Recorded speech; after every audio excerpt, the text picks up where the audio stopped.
Hello YouTube, it's Tony. So today I'll be showing you a fast, non-combat money making guide for 2018. What I'll be hunting are Grenwalls for spikes. The location is in Grenwall Portal, and the fastest way to get there is by using the Ring of Dueling to mobilizing armies. You're then going to go to the Tree Gnome Stronghold via the Spirit Tree, and then keep running south. When you run south, you should see a ladder near the agility course, so go ahead and climb that and you'll see the Grenwall Portal nearby. The only requirement for this technically is level 77 Hunter. However, I do suggest the following. You want to have 80 Hunter to set 5 box traps. Then you also want to have the medium Elf City task complete, which makes it so you don't need to bait the Grenwalls. 80 Herblore is for the extreme Hunter potions. The as a first resort quest is for the one tick method, in which case I'll explain later on. Then I would suggest the Slisky's endgame, which is for the combined catalyst fragment. Unfortunately, before you start, you can't just go in and catch them whenever you want. This requires what is called the Grenwall ticket every catch, and the only way to get them is by playing the Big Chinchompa D&D. It will spawn every hour on the 30th minute. So you're just gonna right click and enter the middle portal that's colored yellow, and then climb down the hole. Once you're inside, just go to any corner and pick a flower and then equip that. What you're gonna do right now is catch the butterflies or check the shaking trees. You're pretty much just gonna keep running around in a circle.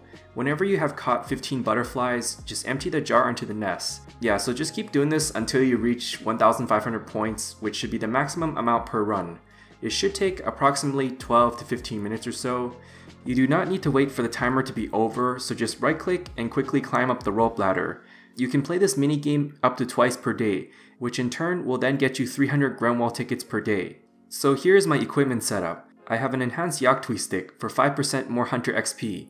So then we have the combined catalyst fragment, and that resets the failed box traps for you. I know this is a really long quest, but trust me, this is worth the time investment to get. After that I have Ring of Whispers, and this is also part of the Slisky's endgame quest reward. It will give you 3 invisible Hunter levels. Finally, the Necklace of Shadows, well, it's just gonna prevent the summoning points from draining. Alright, so let's get into the inventory setup. I'll start with the regular anti-poison potion, and I'll explain the one ticking method later on. Of course, you must bring the Grenwall tickets as well. I would personally bring 6 box traps. Now for the extreme Hunter potions, it's basically the new potions from the player-owned farms. Just like overloads, these ingredients are tradable, but not the extreme itself. The effect also automatically renews itself until the timer runs out. The Bone Crusher and the Herbicide are for clearing the inventory space. I mean, I don't think the herbs are worth the extra inventory space, since, well, they're not really all that profitable these days. Well, I didn't bring Arctic Bear pouches, but they're somewhat helpful here. Then finally, you can bring decorated urns if you want Hunter XP. Let's talk about how you set up. You're gonna jump to the Uglok Thermal Bath Pool, which should then allow you to one tick. What ends up happening is the anti-poison effect will stay until it's logged out. Of course, there are definitely more one tick methods out here, but I find that this is the easiest one to use. After that, you're just gonna keybind the anti-poison and the box trap. What if you enter the Grenwall portal and you see another player there? Well, it's really simple, just enter and exit the portal twice, so that way it will create your own instance. In other words, you don't need to hop worlds. Here is a strategy for this, and I'll explain how the one ticking method works. Now this is the key to setting box traps faster, and this is how I train Hunter really fast. So you're gonna attempt to drink the anti-poison potion and then set the box trap afterwards.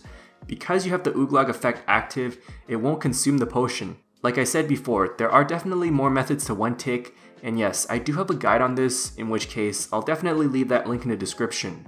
You're also gonna follow my box trap layout. I personally put 5 box traps spread out in the north region. Whenever you check a box trap, you wanna stand underneath it, because that way you can set the box trap right on the spot you're standing. Anytime you log out, make sure you jump into the Uglok pool first, because if you don't, then the anti-poison timer will start counting down. While logging out, you will see the timer counting down even after you jumped into the pool, but the actual timer is infinite until you log out again. Yeah, I know it's hard to explain in words, but you get what I'm trying to say, right? Moving on, I'm not sure how much slower it is without the one tick method, but regardless, it's definitely well worth one ticking if you want really good Hunter XP and profit at the same time. I did a 1-hour test at level 86 Hunter, and this is what I got. I consumed 479 Grenwall tickets. Now obviously one day of Big Chinchompa isn't going to be enough for 1 hour, but you can actually stock up on these points for up to 20k of them. I got 557k Hunter XP and 11.5 mil worth of Grenwall spikes. For anyone who's wondering, I ended up drop trading these to my main account and selling them for GE price. Of course, that's not going to be 11.5 mil GP per hour. If I were to extrapolate this based on the time I spent gathering the tickets, this would get me 6.6 mil GP per hour, as well as 400k XP per hour if I were to use the Urns. So to conclude this, Tony, will this method be ruined because I made a video on this? I'm not going to say whether it's ruined or not, but I'll give you my opinion on this. It is in good demand for overloads and extremes, and to be honest, the Hunter XP isn't all that great. I mean, it's pretty fast, but it's not the fastest Hunter XP.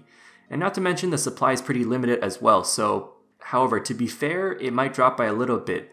If I were you, I would just patiently sell them and wait over time for the best profit. This is pretty much all I gotta say, but yeah, I do have a 1-hour footage of me doing Grenwall hunting, and I'll leave that link in the description. So yeah, thanks for watching, and I hope it helps.